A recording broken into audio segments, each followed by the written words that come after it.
Okay, so today we're going to look at the offset command and how that functions. Now I've drawn a square here which is 100 by 100 all the way around just to get you started. So we've covered the line command. So the next up is the offset command within this modified palette here. Okay, so we're going to pick offset.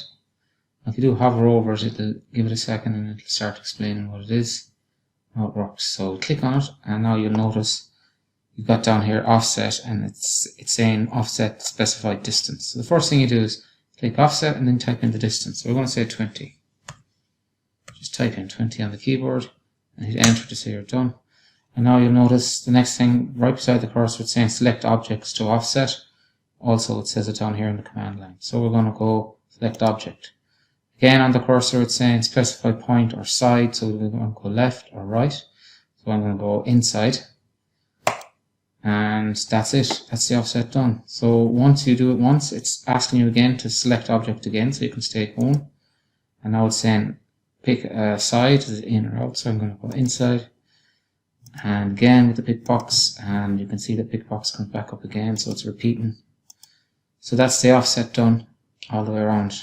Okay, so I've hit enter, and now I'm back to square one, and we're going to pick the square or the offset again, and this time you notice it says specify offset distance again. So this time we say 100.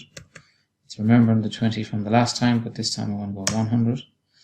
I'm going to zoom out a little bit and we're going to pick the same square again. And this time it's asking us again the distance and specify side of offset, so it's outside this time. So again it's come back to select object, so we pick the object.